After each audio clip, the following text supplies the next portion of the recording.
Alhamdulillah, sahabat fillah, ikhwan wa akhwat, insyaallah dimuliakan Allah Subhanahu wa taala. Tema yang begitu indah dan yang begitu baik untuk kita renungi di setiap kehidupan kita, yaitu tentang taubatun nasuha. Pertama-tama kita ucapkan kepada Allah Subhanahu wa taala satu kesyukuran kepada Allah Subhanahu wa taala yang telah memberikan kita kesehatan, kesempatan umur panjang, dan selawat serta salam semoga tetap tercurahkan kepada baginda kita Nabiullahul Karim Muhammad Rasulullah sallallahu alaihi wasallam. Kita kirimkan juga kepada semua sahabat, ya, keluarga dan orang-orang yang soleh yang membela, ya, risalah yang dibawa Rasulullah sallallahu alaihi wasallam. Allahumma shalli ala sayyidina Muhammad. Ikhwan wa akhwat, insyaallah dimuliakan Allah Subhanahu wa taala. Alhamdulillah, tadi sudah disampaikan tentang masalah biodata. Itu biodata sementara. Kalau untuk selamanya itu setelah orang meninggal. Itu ada namanya biodata. Itu tadi adalah biografi dan biodata. Jadi taubatun nasuha ini merupakan judul yang sangat luar biasa yang harus kita renungi, baik yang belum menikah, yang sudah menikah. Teman-teman yang belum menikah, saya doakan semoga cepat dipertemukan jodohnya. Amin. Ya, pasti cepat ini kalau masalah menikah ya. Masih banyak jomblo di sini, tenang aja. Ya, jalani aja dengan yang indah. Manusia, kita semua tidak akan terlepas dari kesalahan. Ya, mau itu kesalahan yang kecil dan besar. Rasulullah sallallahu alaihi wasallam bersabda, "Kullu bani Adam khata'u wa khairul khata'in at-tawwabun." Ini yang diriwayatkan oleh Imam At-Tirmizi. Kata Nabi sallallahu alaihi wasallam, setiap anak Adam atau manusia yang berbuat kesalahan dan sebaik-baiknya orang yang bersalah adalah yang bertaubat. Ya, timbul pertanyaan. Ada orang yang melakukan salah tapi maksiat terus. Habis minum khamar, sholat. Habis berzina, sholat. Kemudian habis mencuri, sholat. Setiap dia melakukan kesalahan, setiap dia melakukan dosa, dia sholat. Maka kata Nabi Shallallahu Alaihi Wasallam, sholat terus sampai maksiatnya, sampai semua perzinahannya itu kalah dengan sholat. Jadi kita harus paksakan sholat itu. Sesuatu yang baik. Makanya Allah Subhanahu Wa Taala dan Rasulullah Shallallahu Alaihi Wasallam ingatkan kita, ya, di dalam surat Al-Mutaffifin Allah berfirman, ya, Bismillahirrahmanirrahim. Kalla bal rana ala qulubihim ma kanu yaksibun. Kata Allah Subhanahu wa taala, sekali-kali tidak demikian. Sebenarnya apa yang selalu mereka usahakan itu menutup hati mereka. Ya. Bahkan Allah juga menganjurkan kita untuk segera bertaubat dan beristighfar. Karena dua hal ini jauh lebih baik daripada kita berlarut dalam dosa. Bahkan Allah juga ingatkan di dalam Al-Quran, Bismillahirrahmanirrahim. فإن يتوبوا يك خيرا لهم وإن يتولوا يعذبهم الله عذابا أليما في الدنيا والآخرة وما لهم في الأرض ومن ولي ولا نصير. Kata Allah, maka jika mereka bertaubat, itu adalah lebih baik bagi mereka. Dan jika mereka berpaling, niscaya Allah akan mengazab mereka dengan azab yang pedih di dunia dan di akhirat. Ya, dan mereka sekali-kali tidak mempunyai perlindungan dan tidak punya penolong di muka bumi ini. Yang sering muncul teman-teman ya, ikhwan wa akhwat. Yang sering muncul di kehidupan kita. Kenapa mereka orang yang tidak pernah sholat tapi kaya?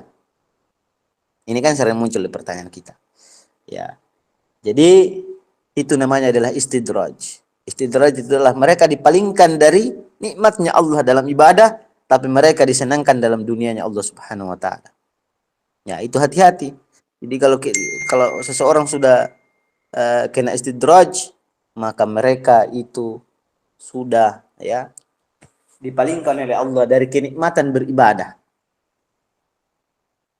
Jadi semoga kita semua di sini terhindar dari kenikmatan yang sementara, yaitu dengan adanya istidraj itu. Mudah-mudahan kita terhindar dari istidraj.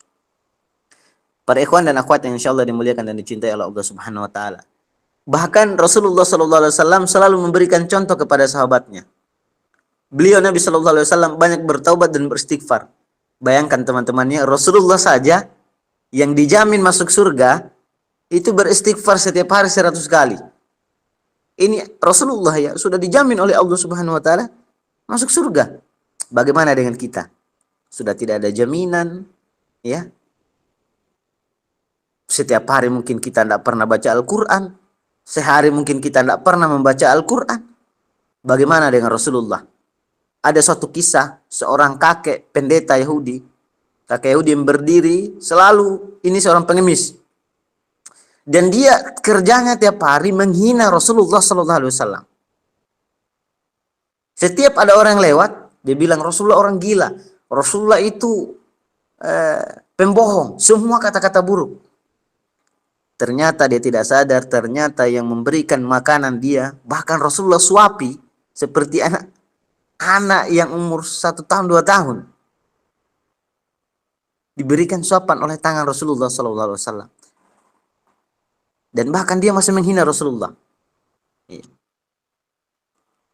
Setelah Rasulullah meninggal, digantikan Abu Bakar As-Siddiq. Dan rasanya berbeda dengan bagaimana rasanya ketika Rasulullah menyuapinya. Lalu ditanya, siapa sebenarnya itu yang menyuapi saya? Kata Abu Bakar As-Siddiq sambil menangis, selama ini yang menyuapimu adalah Rasulullah Sallallahu Alaihi Wasallam. Langsung menangis dan dia syahadat, masuk Islam.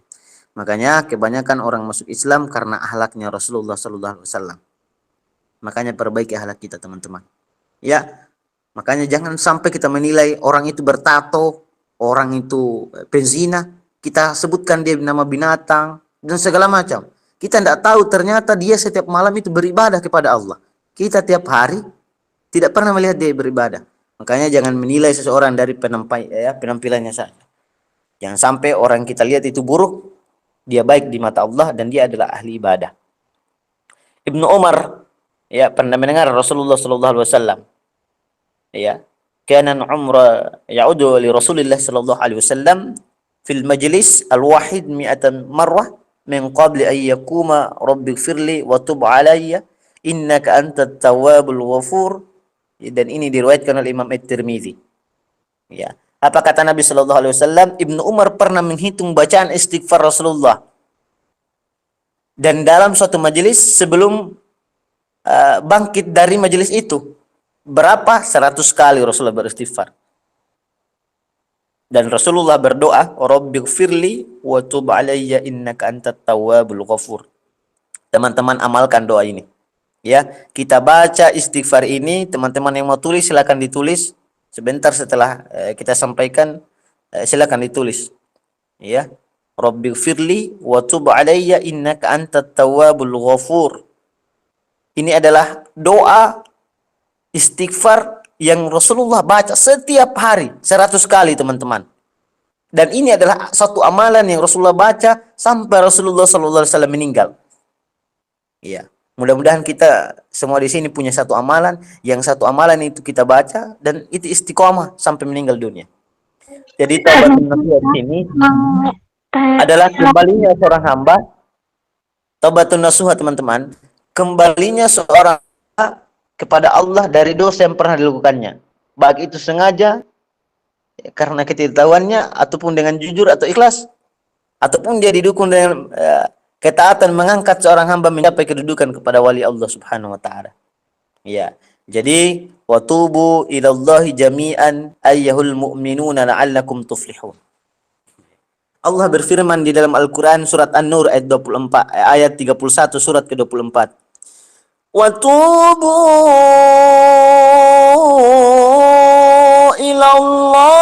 جميعا أئية المؤمنون لعلكم تفلحون. Ya. Jadi watubu ilallahi jami'an ayyahul mu'minuna la'allakum tuflihun. Bahkan Allah ingatkan kepada kita di dalam surat At-Tahrim, kalau nggak salah surat ke-66 ayat 8, Allah Subhanahu wa taala berfirman, "Alladzina amanu tubu ilallahi taubatan nasuha." Ya. Jadi ya, keluasan dan rahmatnya Allah sangat besar, teman-teman ya. Jadi ada doa yang diajarkan Allah kepada Rasulullah sallallahu alaihi wasallam agar dia terhindar dari dosa-dosa yang tidak sengaja dia lakukan dan yang sengaja dilakukan. Apa doanya? Kata Allah Subhanahu wa taala, ya, ada di dalam Al-Qur'an surat Al-Mu'min surat ke-40 ayat 7. Ya, doanya begini.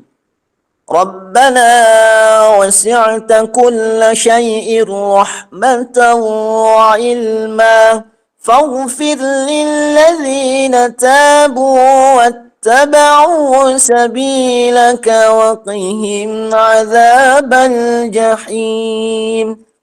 Ya Rabb, kami rahmat dan ilmu Engkau meliputi segala sesuatu, maka berilah ampunan kepada orang bertaubat dan mengikuti jalan Engkau dan peliharalah mereka dari siksaan neraka yang bernyala-nyala. Ini adalah ayat yang dibaca Allah Subhanahu wa taala diperintahkan kepada Rasulullah sallallahu alaihi wasallam yang Allah turunkan melalui malaikat Jibril dan menyuruh Rasulullah untuk senantiasa membaca ayat tersebut. Ya. Jadi bagaimana syaratnya taubatun nasuha? Ya, agar taubatun nasuha itu benar-benar diterima oleh Allah Subhanahu wa taala. Ya. Jadi kalau kita seorang muslim, taubatun nasuhanya kita itu seorang muslim ya dengan kita seorang muslim taubatnya hanya diterima taubatnya yang diterima hanyalah dari seorang muslim. Jadi Islam. Kita senantiasa membaca istighfar dan ayat-ayat yang diperintahkan oleh Allah Subhanahu wa taala, terutama istighfar tadi yang saya bacakan tadi. Kemudian untuk non muslim maka taubatnya ialah dengan masuk dan memeluk agama Islam. Ya, makanya Allah ingatkan ya di dalam Al-Qur'an surat An-Nisa surat keempat ayat 18. Ya. Apa kata Allah Subhanahu wa taala? وَلَيْسَتِ التَّوْبَةُ لِلَّذِينَ يَعْمَلُونَ السَّيِّئَاتِ حَتَّى إِذَا حَضَرَ أَحَدَهُمُ الْمَوْتُ قَالَ إِنِّي تُبْتُ الْآنَ وَلَا الَّذِينَ يَمُوتُونَ وَهُمْ كُفَّارٌ أُولَئِكَ أَعْتَدْنَا لَهُمْ عَذَابًا أَلِيمًا. Ya, dan tidaklah taubat itu diterima Allah dari orang-orang mengerjakan kejahatan yang hingga apabila datang ajal kepada seseorang di antara mereka, barulah dia mengatakan sesungguhnya saya bertaubat sekarang. Dan tidak pula diterima taubat orang-orang yang mati sedang mereka di dalam kekafiran, bagi orang itu telah kami disediakan ya siksa yang sangat pedih. Makanya kata Allah dalam surat Ali Imran, alladzina amanu taqullaha haqqa tuqatih wa la tamutunna illa wa antum muslimun. Jangan sampai kita mati kita belum bertobat. Nah, itu keras peringatan Allah Subhanahu wa taala, teman-teman. Bahkan bagaimana orang-orang bertaubat? Kemudian syarat orang bertaubat kedua adalah mereka yang ikhlas. Ini teman-teman catat ini. Jadi harus ikhlas kita bertobat. Jangan sampai kita ya Allah ampunilah dosa saya. Matanya menangis, hatinya enggak menangis. Nah, ini bahaya ini. Ini namanya menipu Allah ini. Banyak yang seperti ini, teman-teman ya. Ya, taubat yang diterima secara syariat hanyalah didasari dengan keikhlasan. Taubat karena riya atau tujuan duniawi tidak dikatakan sebagai taubat. Contoh, tiba-tiba dia berubah. Contoh, dulunya, contoh ya, saya kasih contoh ya teman-teman ya. Dulu dia pemabuk, tapi karena ada wanita yang dia cintai, dia berubah menjadi rajin sholat. Nah, jangan sampai kita berubah karena seorang wanita, teman-teman. Setelah kita diputusin, kembali lagi kepada jalan yang tadi. Nauzubillah min dzalik ya. Makanya Allah ingatkan dalam Al-Qur'an, ya. Allah katakan dalam Al-Qur'an, ya, ini nazam Nagom jiharka. إلا الذين تابوا وأصلحوا واعتصموا بالله وأخلصوا دينهم. Ya, itu nagom jihar kaya. Dinahum lillah faulaika ma'al mu'minin wa sawfa yu'tillahul mu'minina ajran 'azima wa sawfa yu'tillahal mu'minina ajran 'azima. Kecuali orang-orang yang tobat dan mengadakan perbaikan dan berpegang teguh kepada Allah dan tulus ikhlas. Mereka tidak membohongi ataupun menipu Allah. Ya. Dan mereka adalah bersama orang beriman dan kelak Allah akan mengumpulkan mereka kepada orang-orang yang beriman dan pahala mereka sangat besar.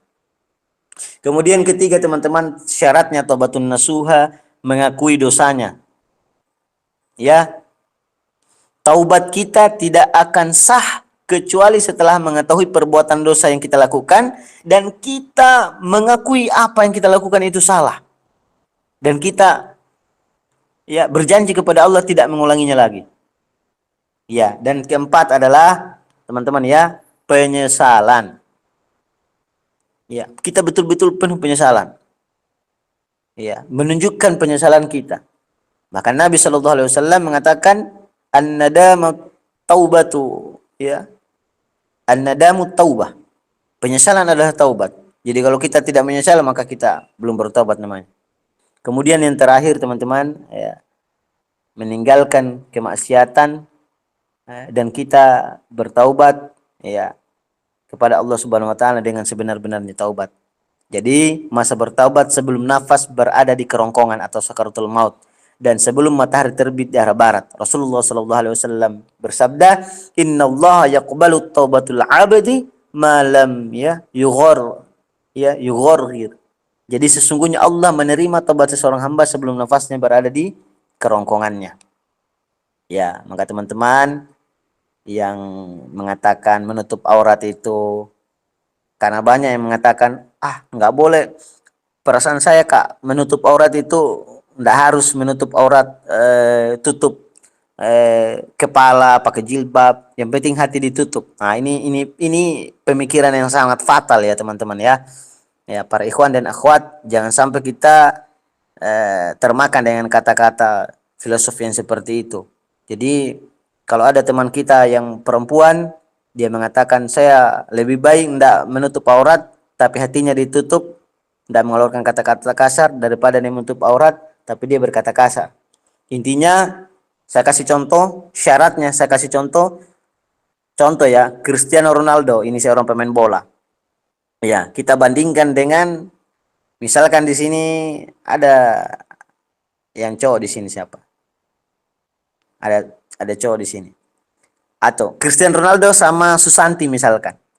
Ini kita perbandingan pahala ya.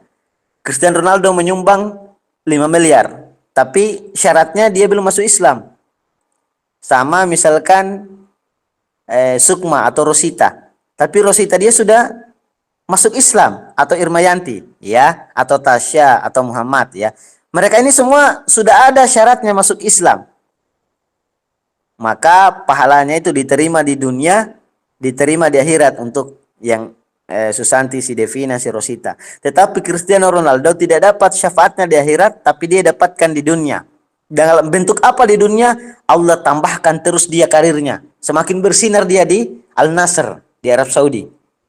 Ya seperti itu ya, cara Allah membalas pahalanya orang-orang yang non muslim, yang belum masuk Islam.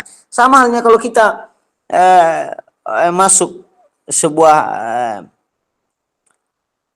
dosen misalkan, jadi guru misalkan, tapi kita tidak punya ijazah SMA, ijazah S1 nggak ada, tapi kita punya skill. Nah, itu nggak, walaupun diterima, tapi itu akan berbeda karena kita tidak memenuhi syarat. Seperti itu ya. Jadi syaratnya kalau kita mendapatkan pahala seperti tadi yang saya sampaikan, bahwa orang yang istidraj itu sangat berbahaya teman-teman ya. Yang mereka terlena dengan kemaksiatan, Ya, tiap hari kiosnya. Saya bahkan lihat di sini ada di sini yang jaga kios ya, yang pengusaha Tasya atau Fani ya. Contoh ya, si Fani ini ya si Fani jaga kios ya jaga kios. Banyak pembelinya. Dalam sehari itu 200 orang lah yang masuk membeli ya. Pas masuk azan, hayya 'alas salah.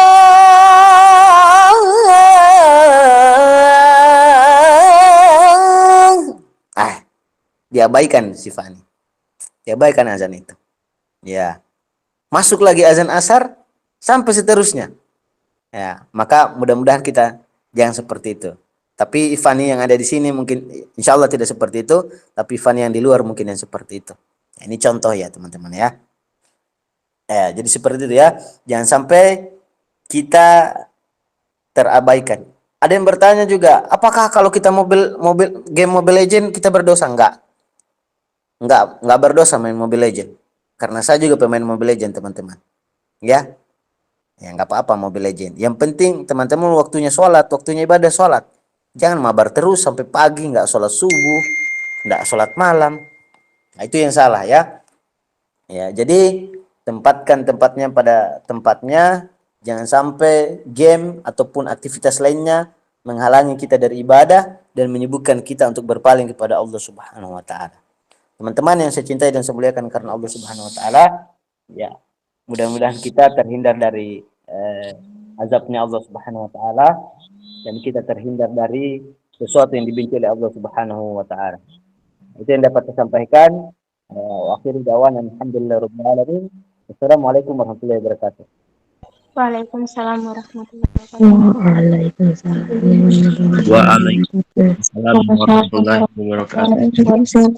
Waalaikumsalam warahmatullahi wabarakatuh. Waalaikumsalam warahmatullahi wabarakatuh. Waalaikumsalam warahmatullahi Waalaikumsalam wabarakatuh. warahmatullahi wabarakatuh. Waalaikumsalam warahmatullahi wabarakatuh.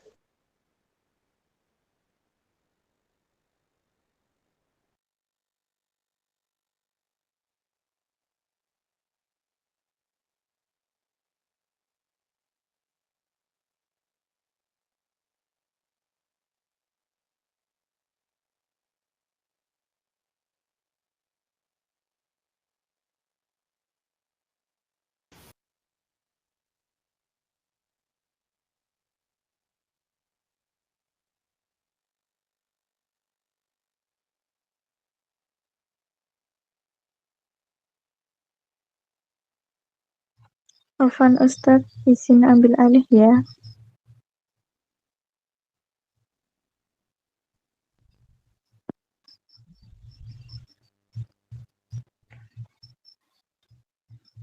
Ya, silakan.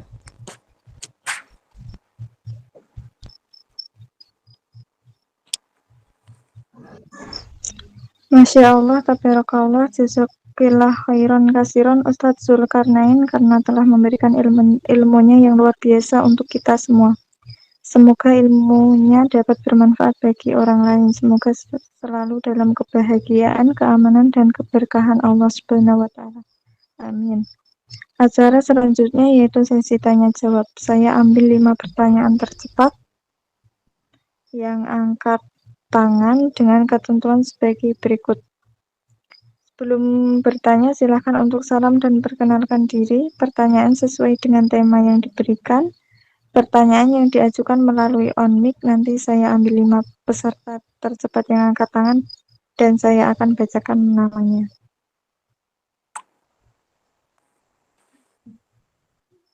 Baik, untuk yang pertama kepada Ukhti Riana Anha, saya persilahkan.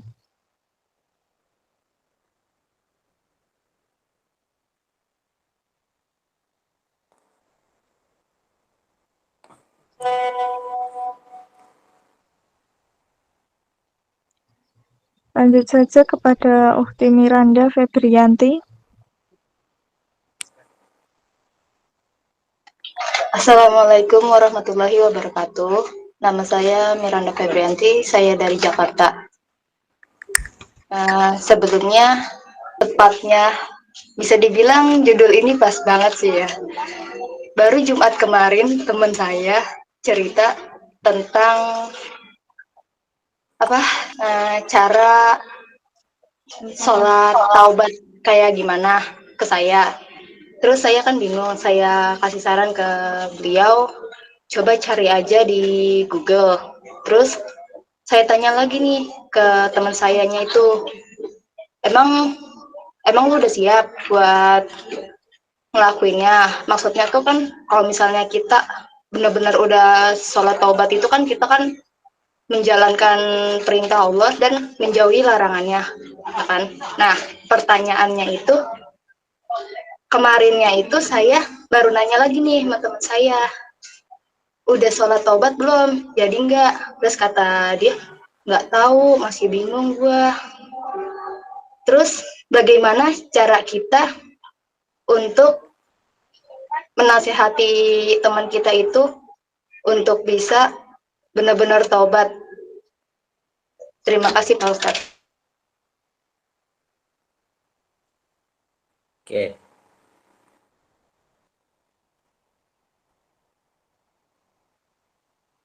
Langsung dijawab ya. Iya Ustadz, silahkan.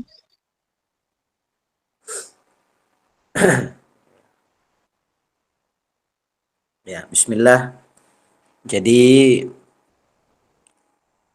cara menyampaikan kepada teman dengan agar dia cepat taubat dari perbuatannya, kita tidak terlepas dengan wajadilhum billati ahsan, dengan cara yang baik.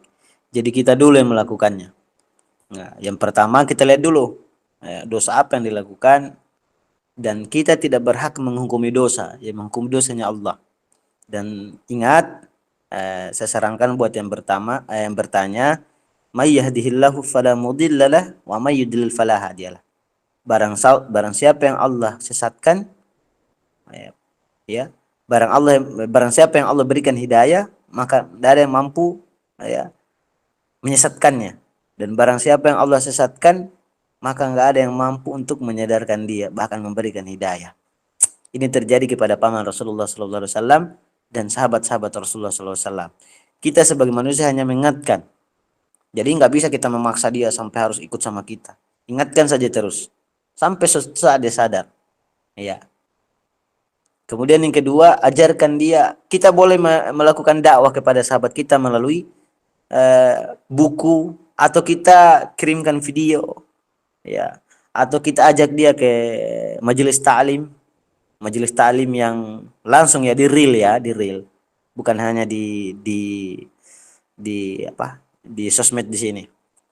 Kemudian kita berikan hadiah teman kita. Jadi pernah ada kisah sahabat saya, pernah dia dapat malas menutup aurat. Ya, suatu saat ini teman saya memberikan dia hadiah. Pada saat dia ulang tahun, dia berikan sebuah mukena untuk sholat. Saat itu dia tidak pernah pakai. Tapi jadi nggak akan, ketika kita berikan hadiah sebuah kado yang untuk sholat, itu dia belum langsung pakai dan hatinya belum langsung terbenak di situ. Tapi suatu saat ada waktu dia jenuh dan dia akan ingat kepada Allah Subhanahu wa taala. Di saat di situ dia mulai melihat apa yang kita berikan. Dan alhamdulillah 1 bulan setelah diberikan hadiah itu, dia menutup aurat dengan ikhlas dengan dirinya sendiri. Bukan karena paksaan orang tuanya dan bukan pula paksaan dengan temannya. Temannya selalu mengingatkan terus. Bahkan temannya yang satu ini selalu bikin story agar dia itu benar-benar sadar. Dan dia mengatakan bahwa kalau sahabatmu yang mencintaimu, ketika kamu melakukan dosa maka dia akan marah. Tetapi sahabat yang tidak mencintaimu, ketika kamu melakukan kesalahan ataupun dosa, maka dia akan diam. Itu saja, teman-teman harus ingatkan, ya. Wallahu a'lam bishawab.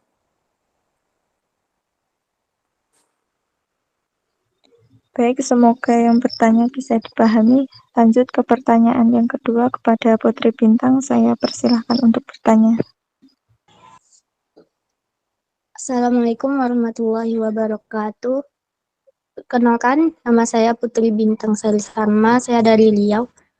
Ustadz, saya mau bertanya, kalau misalnya kan kita hari ini bertobat, besok kita maksiat lagi Ustadz. Terus besoknya lagi kita bertobat lagi. Apakah tobatnya itu bisa diterima Ustadz? Satu lagi Ustadz, kalau kita sholat taubat di siang hari apakah bisa? Atau hanya di malam hari aja? Cukup Ustadz. Terima kasih. Oke. Ya. Jadi buat yang bertanya tadi, kita sholat, kemudian kita maksiat tobat. Nah, saking cintanya Allah kepada kita, Allah ingatkan dalam Al-Quran, wasari'u ila maghfiratin min rabbikum wa jannatin arduha samawati wal ard uiddat lil muttaqin. Ya. Jadi Allah berikan kita ampunan seluas langit dan bumi, bahkan lebih dari itu. Saking cintanya Allah kepada kita. Kita tobat maksiat. Makanya kata Nabi SAW, sholat terus sampai kalah maksiatnya. Karena Anda ada yang menjamin maksiat itu, teman-teman. Seperti itu ya. Ya. Kemudian waktu sholat taubat, bagusnya itu waktu sholat taubat itu para ulama ini ya menilai waktu sholat taubat itu sebaiknya kita lakukan sepertiga malam atau sekitar jam 1, teman-teman.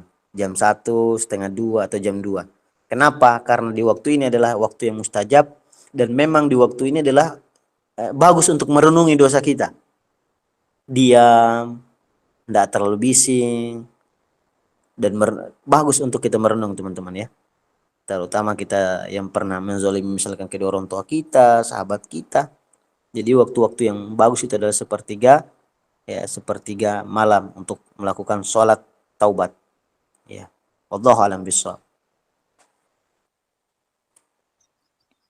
Baik, lanjut ke pertanyaan ketiga kepada Vinka, saya persilakan.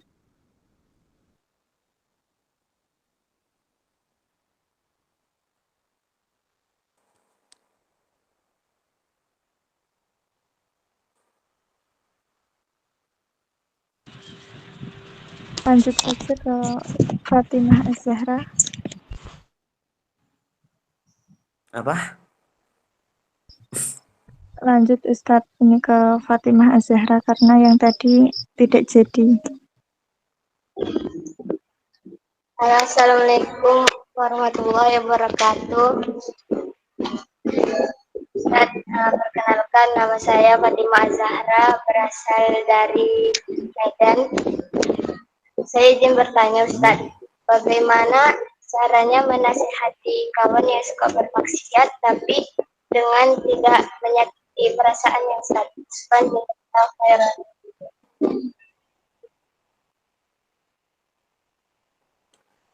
Oke. Cara menasihati kawan agar dia tidak marah dan dia tidak tersinggung. Ya. Makanya kita lihat dulu kita lihat dulu sahabat kita ya, bagaimana karakternya teman kita ini. Jadi banyak cara berdakwah, teman-teman ya. Ya, banyak cara berdakwah dan banyak tips, banyak cara agar kita menyampaikan ilmu itu orang lain gak harus tersinggung. Contoh, aku kasih contoh ya. Misalkan temannya yang satu yang perempuan ini suka menggosip. Ya kita bikin story aja. Bagaimana hukum orang menggosip di hari kiamat. Bagaimana mulutnya. Diapakan mulutnya di neraka jahanam. Tidak apa-apa bikin story. Sekali-sekali langsung bikin story yang sadis. Biar dia itu ingat. Jadi dalam 1 minggu itu kita bikin story tentang itu. Biar dia itu tahu. Oh ternyata seperti ini ya. Ya. Besok lagi bikin story tentang bagaimana siksa seorang wanita yang kemudian mereka pekerjaannya tiap hari menggosip. Bikin saja. Nah, cari lagi story perkataan ulama, kalam-kalam ulama yang mengajarkan kita agar terhindar dari adu domba. Pokoknya yang dalam 1 minggu itu kita bikin story yang khusus itu. Insya Allah itu suatu saat dia akan sadar.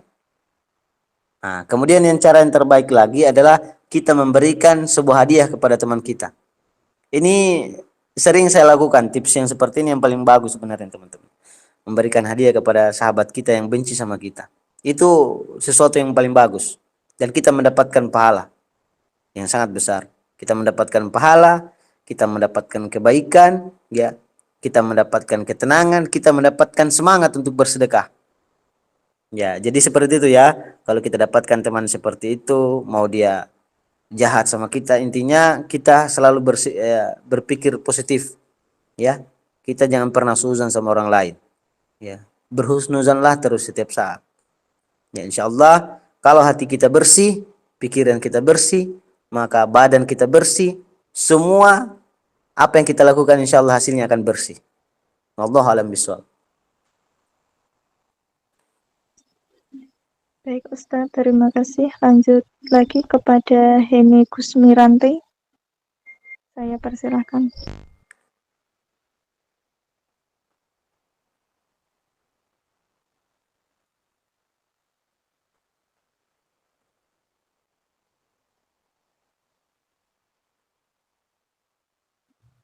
Kepada Hemi Kusmiranti, apakah mau bertanya?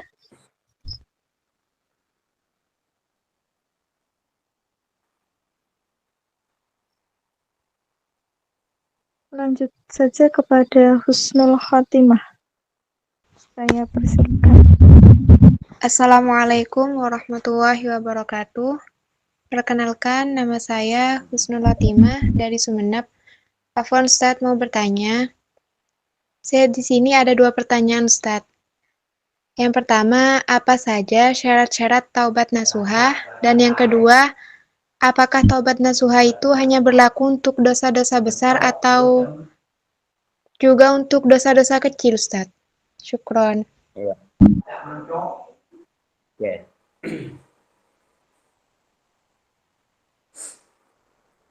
Ya, alhamdulillah. Jadi tadi saya sudah sampaikan bagaimana syarat ya, taubatun nasuha. Yang pertama kita banyak istighfar, kemudian kita mengakui kesalahan kita, ya. Dan ini kita meninggalkan dosa, kita menyesali, dan kita meminta maaf kepada Allah Subhanahu Wa Taala. Kita harus ada penyesalan, teman-teman. Ya. Kemudian apakah taubatun nasuha itu hanya untuk dosa besar? Ya. Ya, jadi semua dosa, baik itu yang besar ataupun kecil, kita harus bertobatun nasuha. Kenapa? Agar kita tidak menganggap remeh dosa-dosa kecil. Ya, jadi terkadang kita ini menganggap remeh. Contoh ya. Kita berjalan, kita menginjak bumi ini, tidak pernah membaca doa. Contoh keluar rumah, Bismillahirrahmanirrahim, wala haula wala quwwata illa billahil azim. Kita nggak pernah baca doa itu setiap keluar rumah. Ada dosa kecil, tapi nggak pernah kita rasain. Ternyata tiap hari saya berbuat dosa. Ya, kita keluar rumah nggak baca doa, kita injak tanah itu. Atau di jalan kita menginjak semut, sementara jalan kaki. Sadar nggak kita? Seperti itu ya. Jadi kata Allah Subhanahu Wa Taala, ya. Bagaimana ciri, ya, bagaimana syaratnya, ya, seorang agar itu taubatun nasuha? Yang pertama dia melakukan sholat taubat, ya. Yang kedua dia menyesali dosanya, ya, dan dia benar-benar ya tidak bertekad dan berjanji tidak akan mengulangi dosa itu, ya. Itu 3 syarat taubatun nasuha, ya. Kemudian pertanyaan terakhir tadi, apakah taubatun nasuha itu hanya berlaku untuk dosa besar dan kecil? Taubatun nasuha itu berlaku untuk ya, dosa besar dan dosa kecil. Ya. Jadi bagaimana kapan tobat kita itu diterima oleh Allah Subhanahu Wa Taala? Ya. Jadi setiap muslim yang berbuat dosa dan kesalahan semasa hidupnya harus bertobat. Ya, jadi kita harus bertobat. Bahkan kita bertobat, beristighfar setiap saat. Kata Nabi Shallallahu Alaihi Wasallam di dalam hadisnya yang sangat mulia, bahwa Rasulullah Shallallahu Alaihi Wasallam itu bertobat setiap saat, teman-teman. Bahkan setiap saat. Makanya setiap sholat itu kita membaca Astaghfirullahaladzim alladzi la ilaha illal hayyul qayyum wa atubu ilaih. Bertobat kepada Allah Subhanahu wa taala. Jadi ya, kita bertobat kepada Allah Subhanahu wa taala di setiap saat, teman-teman ya. Ya, di setiap saat ya. Ingat kata Nabi sallallahu alaihi wasallam dalam Al-Qur'an surat An-Nisa ayat 18 yang saya sudah bacakan tadi, walaisatit taubatu lil ladzina ya'maluna sayyi'at. Di situ Allah katakan, dan tidaklah taubat itu diterima oleh Allah dari orang mengerjakan kejahatan apabila datang ajal menjemputnya kepada seorang tersebut, lalu baru sampai di tenggorokan lalu dia bertobat, maka tidak akan diterima tobatnya oleh Allah Subhanahu wa taala. Makanya jangan sampai kita pakai prinsip nanti tua baru tobat, ya sekarang masa muda kita mau berfoya-foya dan lain sebagainya. Nauzubillah min dzalik. Jadi buat teman-teman yang bertanya dan yang mendengarkan, semoga kita terhindar dari hal-hal yang bersifat maksiat dan kita tidak sadari yang kita lakukan apakah ini sudah benar atau baik, maka beristighfarlah. Ya minimal 10 kali sehari. Kalau kita mau maksimalkan 100 kali sehari bisa. Ya. Seperti itu. Wallahu a'lam bishawab. Baik. Pertanyaan terakhir kepada Tarisa Puji, saya persilahkan. Assalamualaikum warahmatullahi wabarakatuh. Perkenalkan, nama saya Tarisa Pujawati. Saya mau bertanya, cara kita untuk menekankan diri agar kita itu selalu istiqomah dalam bertaubat kepada Allah Subhanahu wa taala. Karena terkadang pula kita selalu terkalahkan oleh hawa nafsu kita sendiri. Dari awal kita niat kuat, niat lillahi ta'ala. Namun terkadang pula selalu terkalahkan juga oleh godaan hawa nafsu tersebut.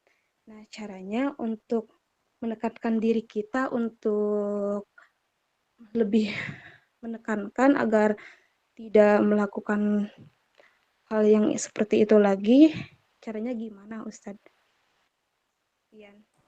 Assalamualaikum warahmatullahi wabarakatuh. Waalaikumsalam. Ini yang bertanya sudah menikah belum? Belum, Ustadz. Nah, ya udah cepat nikah ya. Jadi begitu ya. Jadi teman-teman yang saya cintai, yang saya muliakan karena Allah Subhanahu wa taala. Jadi pernah juga bisa ditanya seorang akhwat berapa hari yang lalu ya. Ustadz, gimana sih caranya agar saya tidak memikirkan cowok itu? Ya nikah. Nikah baru tahu rasanya bagaimana. Jadi buat ikhwan dan akhwat yang dimuliakan oleh Allah Subhanahu wa taala, agar kita terhindar dari hal-hal yang tidak diinginkan, jangan selalu menyendiri. Kalau kita menyendiri, misalkan menyendiri terus kita berpikiran yang buruk, hindari. Cari tempat yang di situ kita selalu berkumpul keluarga agar kita terhindar dari maksiat.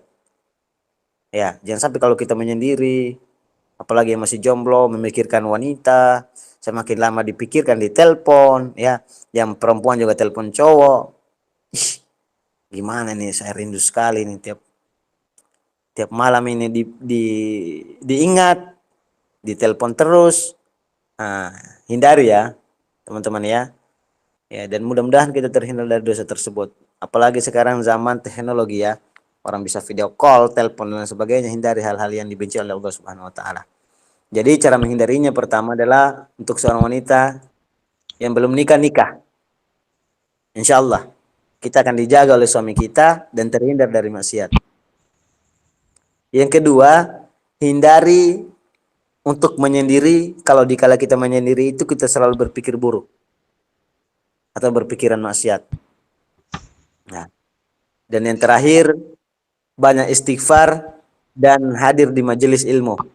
Paksakan diri kita untuk belajar membaca Al-Quran. Ya, jadi harus selalu isi kegiatan, ikut kegiatan yang di situ kita belajar tilawah, belajar menghafal Quran. Sibukkan diri kita dengan kegiatan positif, insya Allah. Karena kalau kita menyendiri terus di rumah, datanglah godaan syaitan untuk kita melakukan sesuatu yang dibenci oleh Allah Subhanahu wa taala. Seperti itu ya. Ya. Silakan dicatat tadi itu. Wallahu a'lam bishawab. Baik, karena sudah ada 5 pertanyaan, maka sesi tanya jawab ini saya tutup. Saya lanjutkan ke sesi penutupan. Alhamdulillah, tidak terasa waktu telah menunjukkan pukul 21:03 waktu Indonesia Barat, berarti tuntas sudah kebersamaan kita dalam kajian ini.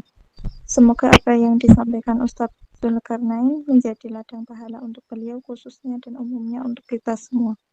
Amin. Menutup kebersamaan kita kali ini, marilah kita akhiri kajian ini dengan doa yang akan dipimpin langsung oleh Ustadz Zulkarnain. Tafadhol Ustadz. Ya, bismillahirrahmanirrahim. Hamdan syakirin, hamdan na'imin, hamdan yuafi ni'mahi kaf mazidah. Ya Rabbana lakal hamdu kama baghi lakal karim wa azim sultanik. Allahumma salli wa sallim wa barik ala sayyidina Muhammad wa sahbihi ajma'in. Allahumma inna nas'aluka ridhaqal jannah wa na'udzubika min sakhatika wan nar. Allahumma rabbana afrigh 'alaina sabra wa thabbit aqdamana wansurna 'alal qawmil kafirin. اللهم ربنا تقبل منا صلاتنا وصيامنا وقراءتنا وركوعنا وسجودنا وتخشعنا وتضرعنا تعبدنا وتمم تقصيرنا يا رب الراحمين. اللهم انصرنا اخواننا المسلمين والمجاهدين في فلسطين والمستضعفين في روهينيا والمظلومين في مصر في اندونيسيا وفي كل مكان وفي كل زمن. اللهم اغفر لنا ولوالدينا وارحمهم كما ربينا صغارا. اللهم ارحمنا بالقران بشفاعة بالقران بركة بالقران الى يوم القيامة شفيعا لاصحابه. اللهم ربنا اتنا في الدنيا حسنة وفي الاخرة حسنة وقنا عذاب النار. سبحان ربك رب العزة عما يصفون وسلام على المرسلين والحمد لله رب العالمين.